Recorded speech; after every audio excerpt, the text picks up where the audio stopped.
Is it worth spending this much to build a film set just to save on travel fees? Killers at the horizon. Every 15 seconds, the clouds hitch. It's like a video lagging. Could this be a hologram? The South Pole is fake. The ice and scenery are fake. Are the tourists and guides and those so-called real penguins all actors? I think of the version of me at home. If I'm a test subject here, is the one at home the mastermind? Is someone taking my place? It could be a trafficking ring. 2 days left, I'm afraid I'll be sold. If this is a set, there must be a border. If this ship is on the sea, there is something hidden. The sea must be fake too.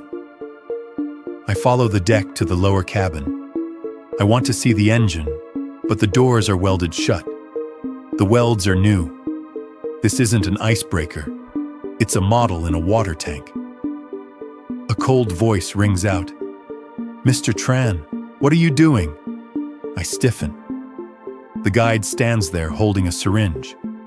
"It's late. Why aren't you resting?" "This isn't the South Pole. It's all fake.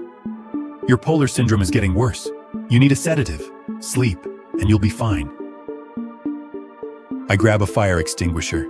"Don't come closer. I'll hit you." The guide walks forward. "Behave. Making a scene isn't good." He is arrogant. As he approaches, I smash the fire extinguisher into the alarm. The siren blares. I throw the extinguisher away, squeeze into a room, and lock the door. Outside, the door is being rammed. The only exit is the ventilation shaft. I climb in. It's full of cobwebs, but the smell is dry. No scent of the sea. Another proof of a fake Antarctic. I crawl through the pipe. Below, I see the kitchen. Zhang San and the guide are standing there. Zhang San no longer looks like a terrified tourist. He is cold. "How are you working? You can't finish this task?" Tran Kiet's resistance is higher than expected. Unit 07 is vibrating. The superiors are unhappy. If we fail, we'll be disciplined. Catch him now. Unit 07. Is he referring to me? That means there is a Unit 01 to 06. Am I a serial number? Who is the hunter and who is the prey? I wait for them to leave before crawling through the maze. Finally, I reach the area above the lounge. I see the young master's room. This is my last hope. Zhang San and the guide are working together, so maybe the young master's warning, "Don't trust anyone," meant he is the only one on my side. But he mutters, "Damn it, this game is lagging again." I hesitate. What if he is acting too? He stands up and I see his phone screen. It's not a game. It's a live surveillance feed of me in the vent. Cameras were hidden all along. He looks up at the vent and smiles cruelly. "Done hiding, little rat? The game has only just begun." I feel like I've fallen into an ice pit. The young master is not an ally. Everyone here is a villain. They are all observers. This ship is a giant arena, and I am the only lab rat. If they knew where I was, why didn't they catch me? Are they toying with me? Is my escape part of their script? Despair crushes me, but I cannot give up. Even if I die, I must die with clarity. If the environment and physics are fake, what about the penguins? If they are machines, will they leak oil if I smash them? I might find the limits of this world. I jump into the kitchen. No one is there. I grab a knife and hide it. I walk out. If I'm exposed, I don't need to hide. I walk onto the deck. The lights are bright. The tourists are gone. They are watching the penguins. The young master, Zhang San, and the guide are there. Zhang San smiles. "Tran Kiet, up so early, seasick." I didn't expect them to still be acting. If you want to act, I will play the final act. I walk onto the shore. These penguins. I was just about to approach the penguins, but a few tourists immediately surrounded me quietly. At first glance, they seemed concerned, but in reality, they were locking me in and blocking my path. A vlogger stood in front of me and said, "Hey man, you're not allowed to touch the penguin." Laugh. "These penguins are fake, aren't they? That's why you won't let me touch them. Afraid the paint will chip?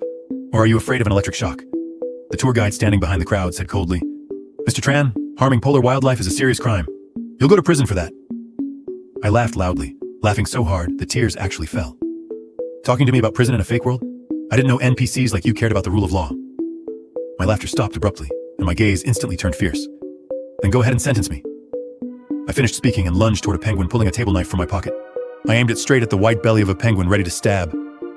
If you're a machine, then spark. I will stab through this fake lie.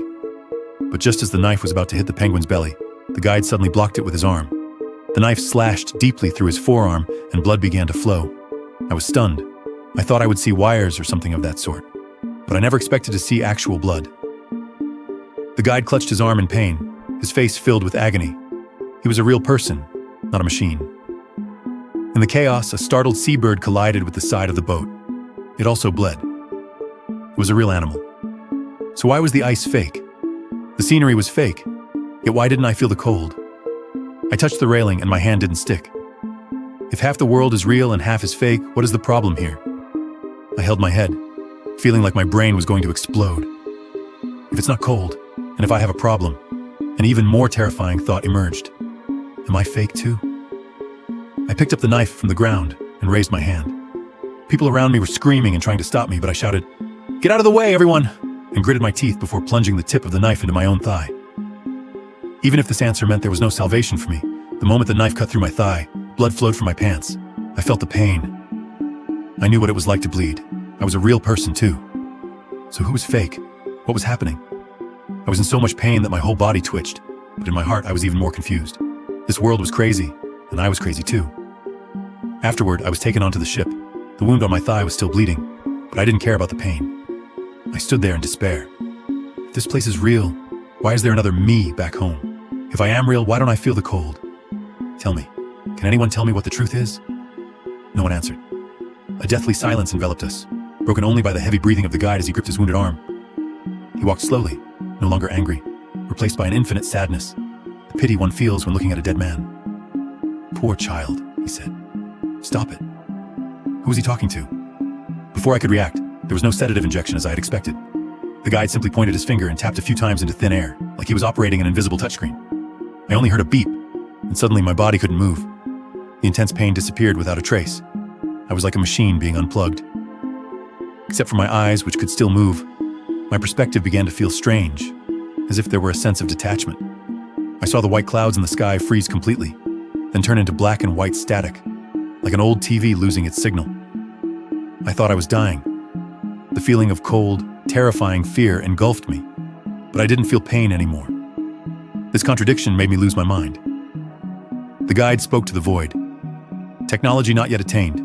The subject's biological reaction to the consciousness bridge is too strong, leading to a rendering failure, requesting forced disconnection. Every word felt like a heavy hammer blow. I looked at the guide, the crowd, and that rich kid. Their bodies began to turn transparent. So this was the truth? There was no conspiracy, no kidnapping. This was just a computer program. So who was I? Was I just a program too? The countdown began. 3, 2, 1. An electronic voice sounded again. My vision began to blur. In my final look, I saw the fading face of the guide, revealing an awkward smile. Good job.